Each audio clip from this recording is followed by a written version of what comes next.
Good evening. This is Rashad Mitchell come to you live from my YouTube channel as I continue on my part series, The Week That Was College Football History Review, the 1965 college football season.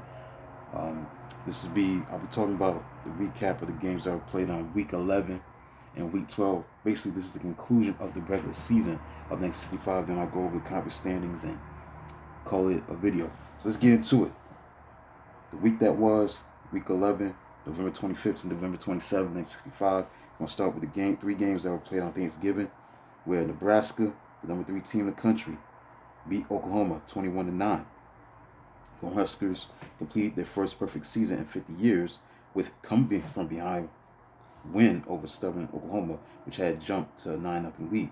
But the Sooners claimed 3 first-half fumbles, which enabled linebacker kicker Ron Schatz's field goal after quarterback Gene Cagle's 16-yard pass and halfback Larry Brown's 3-yard touchdown dive. Sub-quarterback Bob Churchich sparked Nebraska's second quarter rally as fullback Charlie Winters blasted through 2 tackles on 4th down and sped to 29 yards touchdown to pull within 9-7. Huskers halfback Harry Lighthorse Wilson, who had 160 yards rushing and a touchdown and 19 carries, broke the game open in the third quarter with a 66-yard touchdown run and a 38-yard touchdown catch from Churchich.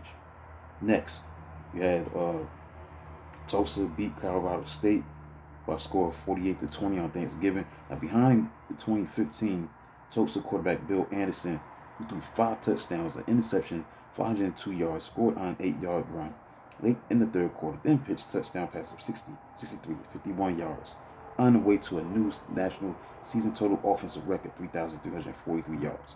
Now, Hurricane end kicker Howard Twilley had 214 yards receiving, 19 catches, caught 2 touchdowns, and made 4 conversion kicks to finish the season with 127 points and becoming the first college lineman to win the nation's scoring title. Colorado State quarterback Bob Wolf threw 3 touchdowns. Next, on Thanksgiving, Texas beat Texas A&M by a score of 21-17. A tricky Texas A&M baffled arch rival Texas with the SEC record 91-yard touchdown pass and jumped to a 17-0 halftime advantage. On the deceptive play, Aggies quarterback Harry Ledbetter bounced long lateral that appeared to be forward pass to halfback Jim Kaufman, who gestured with disgust on apparent incompletion. Kaufman then lob pass over relaxed Longhorns secondary to streaking and Ken McLean. Aggies held 17-point lead deep into the third quarter when Texas defensive back Gary Moore's interception returned to A&M 34-yard line, paved way for touchdown drive, capped by Pete Lamming's 14-yard catch. Now momentum belonged to Texas until back Jim Helms crashed over for fourth quarter touchdowns at the end of the 80-yard and 54-yard drives. Army and Navy. This matchup resulted in a 7-7 tie. Alabama, number 5 team in the country, beat Auburn 30-3. As although Auburn was headed to its worst overall record since 1952, surprisingly it took this loss to Alabama to knock Tigers from SEC title contention. Crimson Tide quarterback Steve Sloan hit touchdown passes of 11, 33, and 29 yards respectively. Losing coach Shug Jordan lamented Auburn's horrendous 7 interceptions, but finger-turning point as Alabama end Ray Perkins' diving catch in the third quarter, which led to fullback Leslie Kelly's touchdown run for Tide's 23-3 lead. Florida beat Florida State by a score of 30-17. Florida State defensive end George D'Alessandro blocked the punt to set up Seminoles kicker Pete Roberts' fullback field goal in the first quarter. The Gators built the 13-3 lead on 2 touchdown catches by Bristol halfback Jack Harper, who had 15 carries for 78 yards rushing, 4 catches for 111 yards receiving, and 2 touchdowns receiving.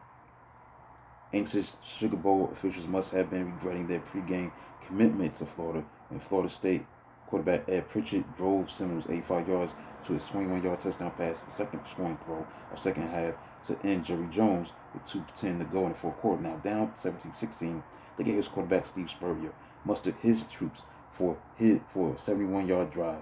Spurrier connected on 10, 18, 25-yard passes before motioning end Charles Casey into the end zone for 25-yard score. Florida defensive back Alan Trammell followed with 46-yard touchdown interception return. Next, Georgia beat Georgia Tech 17-7. Texas Christian beat Southern Methodist by score of 10-7. And finally, Brigham Young beat New Mexico 42-8. BYU quarterback Virgil Carter passed 23 of 30 for 309 yards, 3 touchdowns, added 14 yards rushing to finish the year with new WAC total offense record of 2,267 yards. The Cougars and Phil Odom caught 2 scores, breaking conference record with 11 touchdowns via airwaves. New Mexico earned its only score in the fourth quarter to make it 28-8 on fullback Carl Jackson's 1-yard run and quarterback Stan Quintana's 2-point run. Now let's look at the AP polls on November 29th. Michigan State was number 1, Arkansas number 2, number 3 Nebraska, number 4 Alabama, number 5 UCLA, number 6 Missouri, number 7 Tennessee, number 8 Southern California, number 9 Notre Dame, number 10 Texas Tech.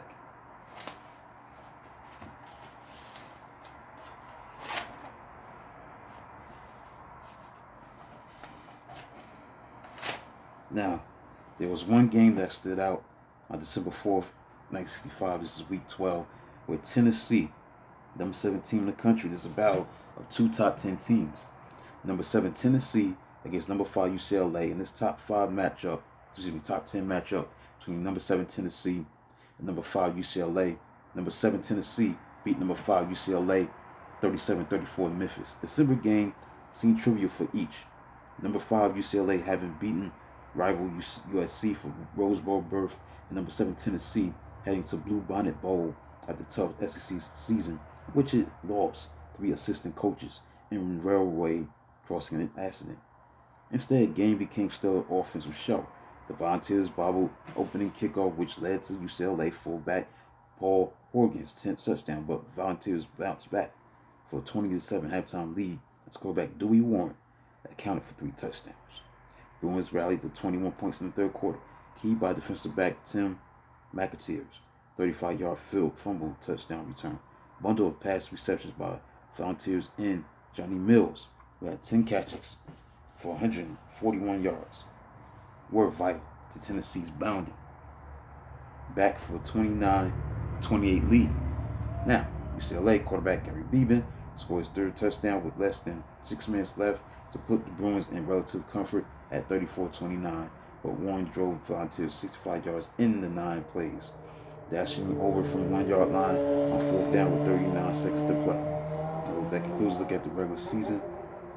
Week 11, Week 12, the games are played between November 25th and November 27th, 1965, and December 4th, 1965. Let's look at the conference standings quickly. 1965, the Ivy League went to Dartmouth. The Atlantic Coast Conference, it was a tie between Duke and South Carolina. Looks like Duke won the conference. Southern was 4-0. In the Southern Conference, West Virginia was 4-0. Southeastern Conference went to Alabama 6-1-1. The Big Ten went to Michigan State. They had a 7-0 record in the conference. Mid-American Conference was a tie between Bowling Green and Miami of Ohio at 5-1. The Big 8 Conference came down to Nebraska winning 7-0. They were 7-0. They won 7 games in the conference, so they got the division. They won the conference, rather, of the Big 8. The Missouri Valley, Tulsa won that conference 4-0. In the Southwest Conference, it went to Arkansas. They were 7-0. Western Athletic Conference went to Brigham Young. They had a 4-1 record. In the AAW Conference, UCLA went 4-0. So that concludes a look at that. Tomorrow, I'll take a look at the 1965 bowl games to conclude the whole season and go over the final AP poll as well as the top performance formula for 1965, the opponent's records, everything. All American team from an offensive, defensive standpoint, who won the Heisman, all the other major awards, and statistical leaders, things of that nature. So that concludes A look at week number 11, week number 12, the games that are played on November 25th to November 27th, 1965, as well as December 4th, 1965. Week 11, week 12, this is the conclusion of the 1965 regular season. So if you enjoyed that, so that concludes that. You like and subscribe to the channel and comment. Do a video probably tomorrow. This magnitude. Until then, talk to you tomorrow.